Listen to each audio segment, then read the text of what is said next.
Did you know there could be hidden meanings in your art? Welcome to the realm of Jungian Symbology. In this video, you will gain a deeper understanding of symbols and Jungian psychology and their significance in art. And at the end of this video, we will explore some basic meanings of common symbols and what they could symbolize about your true self. Hello and welcome to my channel. I'm Desiree and I'm currently a graduate psychology student with a concentration in therapeutic arts. And recently for my art therapy class, I had to learn about Jungian theory. And since my previous video was so popular and you guys asked for it, I decided to share with you the symbology through a Jungian lens and how you can analyze your art looking for hidden meanings or what potentially could be hidden within your unconscious or your shadow. So without further ado, let's get started with an introduction to Jungian psychology. Carl Jung is a renowned Swiss psychiatrist and revolutionized our understanding of the human mind. Just like Freud, he believed that the unconscious parts of our psyche drive our motivations and our desires. But what separated Carl Jung was his distinct theories and belief in a collective unconscious. Now, the collective unconscious is a shared reservoir of images, patterns, and instincts that reside deep within all of us. And just a recap here of Jung's map of the mind or Jung's map of the psyche, because I did previously talk about this in another video, but I really want to highlight here of where symbols come from. And to understand where symbols come from, we first have to understand how Jung viewed the mind. So looking at Jung's map of the mind or the psyche, I have it split into two parts of a conscious part of our mind and our unconscious parts of our mind. Now the unconscious parts of our mind hold three distinct parts, I'll say. One, that's the shadow that a lot of people are familiar with, and those are the rejected parts of the ego just being your outward personality, your outward persona, and anything that you label as bad, you shove it down into your shadow. So the personal unconscious parts of our mind is what drives our individual motivation and our desires. These are what's personal to us and personal to our human experience. But Jung believed in a collective unconscious, meaning that everybody everywhere has a distinct collective unconscious. And within these unconscious are the same universal drives and motivations, and they can be found amongst different peoples of different religions, of different cultures. And Jung believed that the unconscious parts of ourselves speak to us in dreams and through art. And they speak to us through symbols and metaphors because the true meanings of what's hidden in our unconscious cannot be verbalized. So when we look at true symbols, we see that a true symbol appears only when there is a need to express thoughts or feelings that are not consciously known. And this is why we analyze clients' art within psychotherapy to help them understand or to see parts of themselves that they might not be aware of.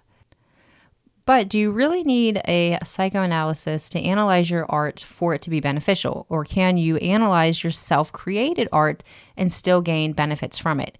And the answer is yes and no.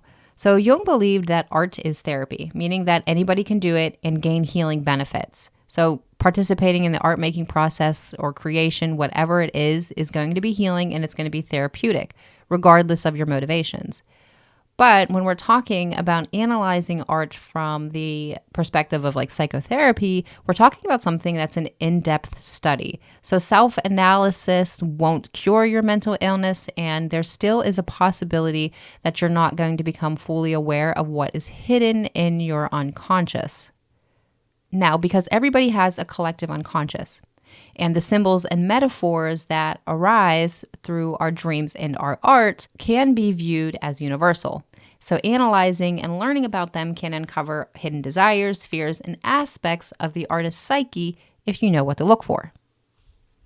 So I just want to note here Jungian art theory and what it primarily focuses on, but this is not limited just specifically to Jungian art therapy, but what is attributed to Jung and the analysis of art.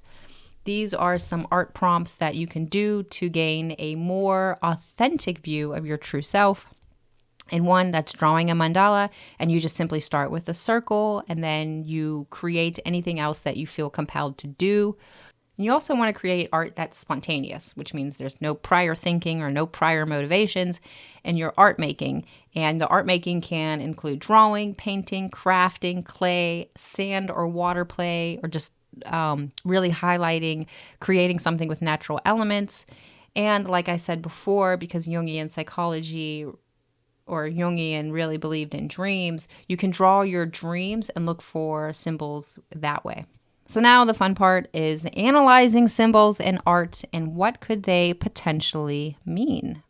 So the meanings of the symbols that show up in our dreams in our art come from the collective unconscious and universal symbology. Now, Jung and his team did write a book titled Man and His Symbols, which does explain some universal symbols and some examples of how he derived some of the meanings found within symbology and dreams. But essentially, when we're talking about the meanings of the symbols that you are going to look at in your own art or your own dreams, comes from universal cultural behaviors, they come from universal cultural beliefs, and the universal cultural use of that symbol. Also, within the meanings of each symbol, you have to take into account the historical significance of the symbol. You also have to understand psychology and how Carl Jung's map of the psyche stands out amongst different theories. And you have to understand context when you're looking at your art. So whenever you are analyzing your art, I want you to consider your own personal experience, consider your own interpretation of what is known to you, and I also want you to consider the depth of symbology. So even though Jung's theory and the collective unconscious, maybe you're on board with it, maybe you're not, but I do want to highlight that in this book, his Man and His Symbols, it's not like a definite use of this is what this symbol means. It really doesn't work that way. Now, before I share with you the meanings of animals, shapes, elements, and a bonus color slide, I want you to just stop and take a look at some of these self-reflecting questions. So when you are analyzing your art, I want you to take a look at what is distorted, chaotic, or a mess. This can indicate some strong repressed emotions. I also want you to take a look of context and what seems out of place. If you don't have an understanding or an explanation of why something is out of place, then I want you to focus more on that. Because remember, when we're talking about your unconscious speaking to you in the form of symbols, we're talking about things that you don't have an understanding of quite yet, or that you can't place in within words. Okay, so also look and ask yourself what stands out the most in the image, what seems most confusing or symbolic. Also, take into account your own personal meaning of the image. Like, why did you create the image? Even if you're creating it spontaneously and you're taking a look, what does stand out that you can verbalize? And always, when you're creating art, I do want you to be in tune with your feelings during the art making process. I'm personally biased and think that feelings projected onto art, which is very aligns to this theory, but some of the art can be created through that projection of feelings onto your creations, whether you're painting, crafting, or drawing. And also ask yourself, what do you like best, right? Because you also want to kind of boost your confidence here. Usually, whenever we are looking and analyzing our arts, sometimes we do look at mistakes and we're like, oh, I could have done this and so forth. But I'll make another video of how to deal with your inner critics. But for now, I just want you to take note, if possible, if you like something about it and highlight that. And then also ask yourself what seems to be most authentic, no matter how bizarre or weird it might be. And of course, remember, there's no right or wrong way to create art. So even if your negative critics come up, because they do for every single artist, if you can, try to work through that process and those defenses of pushing them aside or even drawing them or projecting them onto your art making process. So now let's get into the analyzation of art. Like, what are some universal meanings and symbols of some common symbols that we might find within our art? And we're going to start with animals. So remember how I said before, when we're analyzing and we're coming up with meanings, we're looking back at history and we're looking back at culture. So whenever you're drawing specific animals and you're looking beyond their personal significance, you are looking at what animals could represent all the way back from primitive days and what they could symbolize. Animals can symbolize hunting, slaughtering, food, mating, resources, rituals and sacrifice, dominance and fertility. Next, when we're looking at shapes, which are common, I decided to share with you 3 distinct shapes. So when you're looking at your art and you're noticing circles or spirals, according to Jung, circles represented the self, they represented unity, wholeness, ego and the psyche. So anywhere there's circles, that is a representation of yourself. Actually, all your art that you're analyzing is just different parts of yourself or different parts of your psyche. But specifically here, circles would kind of be like the main indication that you're drawing yourself. Okay. Triangles here can represent spirituality, trinity, peaks, valleys, upward and downward process. So when we're looking at squares, Jung attributes the meaning of squares to represent stability. They represent a fortress. So you can think of like boundaries, and they can also represent structure. In his book, he gives a lot of credit to how previous civilizations built their cities, and a lot of them had fortresses, or a lot of them had walls. So he attributes squares to that. And he also says when we're looking at squares in artwork, we're looking at a person's projection onto the outer world. So if you're drawing a lot of squares in your artwork, you can assume under this theory that you are projecting out into the outer world, or you're projecting onto your art, which is considered to be a good thing under this theory. When you are creating art, we want you to project onto your artwork. We want you to project how you're feeling or thinking through your art making process. So those are shapes. So now let's take a look at elements. And I've included 4 of the basic elements because their interpretation and their meanings are pretty universal. And I think they can really help you to just look at potentially what could be revealed about your true self when analyzing art. So up top here, I have trees. And trees represent, according to Jung, the growth and development of the psyche. It could indicate that your mind is growing and that you are growing as a person. It can represent personal growth. When we take a look at fire, fire can represent passion. It can also represent destruction because fire destroys universally, and also transformation because in the process of fire, when something is burned, it's turned into ash. So it transforms its form, and that's where we get the symbology or the representation and meaning of fire. Next is earth. So when you're looking at dirt, you could be looking at rocks. Again, I would say trees probably fall under this whenever we're talking about earth too, but earth represents stability. It can represent grounding and having a sense in the material world. When we look at water, water can symbolize emotions and the unconscious or purification. So if you're looking into your art and you're feeling like a projection of like water, I want you to look at, what does the water look like? Is it calm? Is it chaotic? Is it deep? Is it shallow? What's in the water? And these are all going to be indications of maybe some hidden or repressed emotions within yourself. This is also going to symbolize the symbology and the meanings of what's in your unconscious.